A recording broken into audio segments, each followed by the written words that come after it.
You know, the nature of conflict is always evolving. It changes with technology, with strategy, and with political will.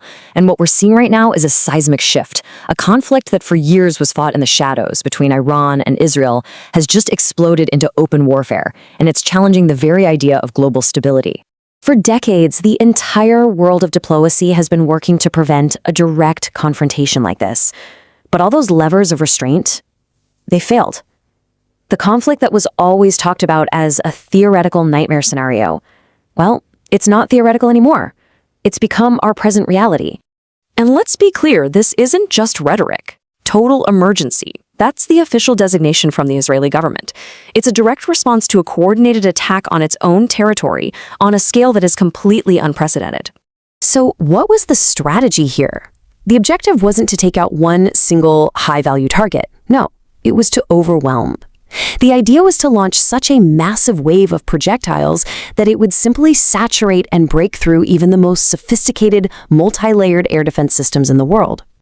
Think about the complexity of this assault. It was a multi-front, perfectly synchronized operation. We're talking hundreds of loitering munitions, drones that can just circle a target before striking, and dozens of powerful ballistic missiles.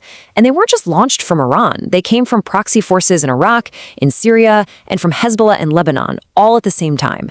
It created a defensive challenge that is just almost impossible to meet. And despite having an incredibly high success rate at intercepting threats, the sheer volume of this attack meant that some projectiles were inevitably going to get through. And they did. For the first time in a generation, civilians in major cities saw impacts. They saw damage, and they saw casualties. That long-held sense of invulnerability was shattered. This event is so much more than just a military escalation. It signals a fundamental change in the rules of engagement, the whole era of deniable, contained proxy conflict. It's over. For years, this was what you'd call a shadow war. It was all about covert strikes, proxy militias fighting on behalf of bigger powers, and crucially, plausible deniability. But now, it's completely transitioned into an open war.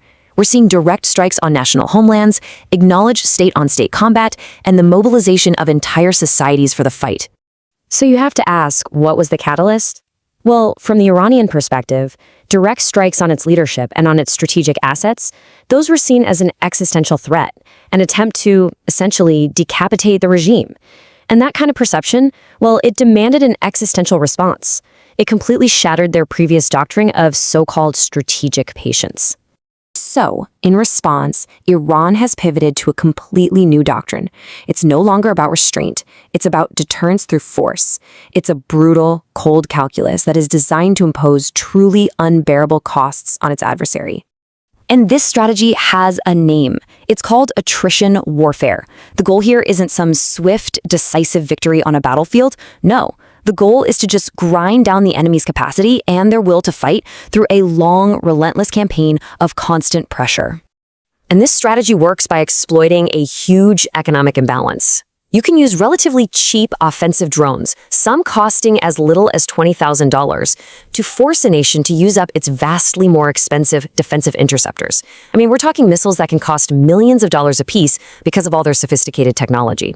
Over time, that kind of economic imbalance can literally drain a nation's treasury and empty its military stockpiles. This right here, this is the grim mathematics of a saturation attack. As the defender, you have to achieve near-perfect interception every single time. It's a monumental task. But the attacker? They only need a tiny fraction of their projectiles to get through to achieve their strategic, their economic, and their psychological goals. And the threat just gets worse when you factor in the proxy forces. You have increased attacks from Hezbollah in the north, which forces Israel to divide its resources, to defend two fronts at once. And there's this constant threat of a massive rocket barrage from Lebanon, which stretches military readiness to its absolute limit. This multi-front war isn't just a regional problem, though. It has huge global implications.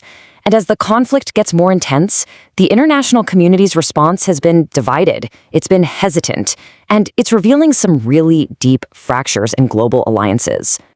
So while the United States is offering its unequivocal support, it's also facing its own growing political constraints back home. You look at key European allies, they're providing rhetorical condemnation of the attacks, but they are deeply reluctant to commit militarily. And that leaves Israel and the US to carry most of the burden. Meanwhile, other global powers, they're kind of hedging their bets, calling for a ceasefire while quietly maneuvering for their own advantage on this geopolitical chessboard. The consequences aren't staying on the battlefield either, with the Strait of Hormuz, a critical artery for the global economy, now effectively closed to tanker traffic. 20% of the world's entire daily oil supply is now offline. Let's be really clear about this. This is no longer some distant conflict you can ignore. This is a global economic crisis. It's triggering energy price spikes, it's fueling inflation, and it's threatening a worldwide recession as all of our supply chains are buckling under the strain. This conflict has now morphed into a modern form of total war. It's not defined by massive armies clashing anymore, but by the complete mobilization of entire societies and economies for a conflict that has no clear end in sight. And with every strike and every counterstrike, the casualties keep mounting on both sides. The images of destruction fuel this intense public pressure, not for compromise, but for vengeance. And that makes any kind of diplomatic off-ramp, any negotiated settlement, politically impossible. So the conflict has just become a raw contest of endurance. The central question isn't who can win anymore, it's who can withstand the pressure the longest. Something eventually has to break. The only question is what breaks first and when. This is the strategic nightmare everyone feared. It's not about being defeated in a single catastrophic battle. It's about a slow, grinding war of attrition that just hollows out a nation's economy, fractures its society, and makes the whole long-term project of national security completely unsustainable. The rules that once kept this conflict contained are gone. What's left is the grim, cold mathematics of attrition.